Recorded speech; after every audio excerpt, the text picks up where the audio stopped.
Polity is one of the most important subjects for UPSC preparation because so many questions come both in prelims and in mains every year. For example, in 2017, almost 18 questions in prelims came from polity section. And then in 2019, I think almost 11 questions came from polity. And one of the key sources that you have to refer to for polity preparation for ages has been Laxmikant book. It is considered the Bible of GS2. But how exactly to study Laxmikant? That is easier ways. I found a few methods that I'm going to share. These 5 methods are essentially very easy study techniques through which you can really make studying Laxmikant or any other subject for that matter much easier. The first is to not study the book Laxmikant chronologically. Instead of starting from the first chapter and trying to read it, there is certain ways in which you should read it, skipping from some chapter to the other directly.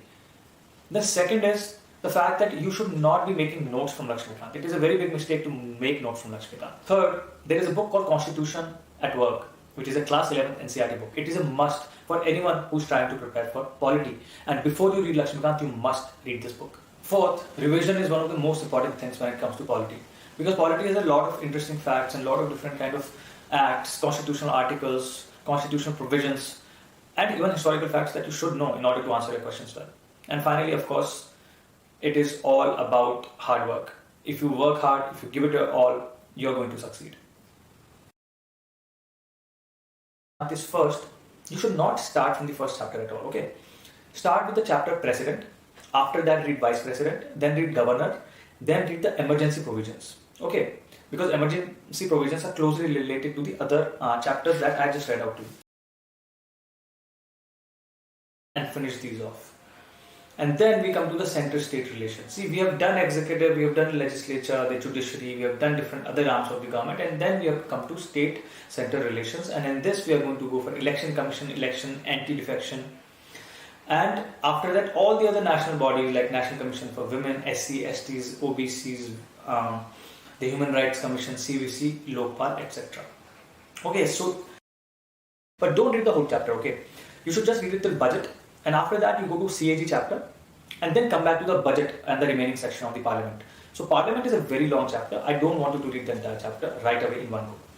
So after that, now you go to the other legislature section, which is state legislative assemblies. Then you go to the other arms of the Indian constitution that Indian constitution has provided for in the Indian government. So the Supreme Court, the High Court, the tribunals, the Attorney General and Advocate General, and the UPSC and the SPSC. To come to things that actually are mentioned in the constitution regarding citizens.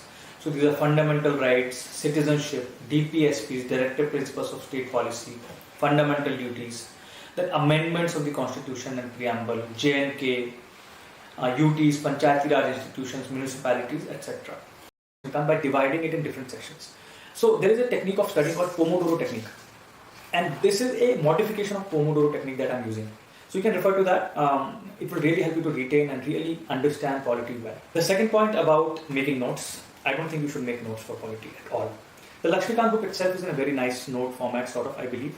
And I will also try to provide you before. The third point is Constitution at Work. Read it because a lot of questions in mains and a lot of conceptual questions in prelims that are not given in Laxmikant are going to come from. The next point is about revision. Revision is very, very important for UPSC preparation.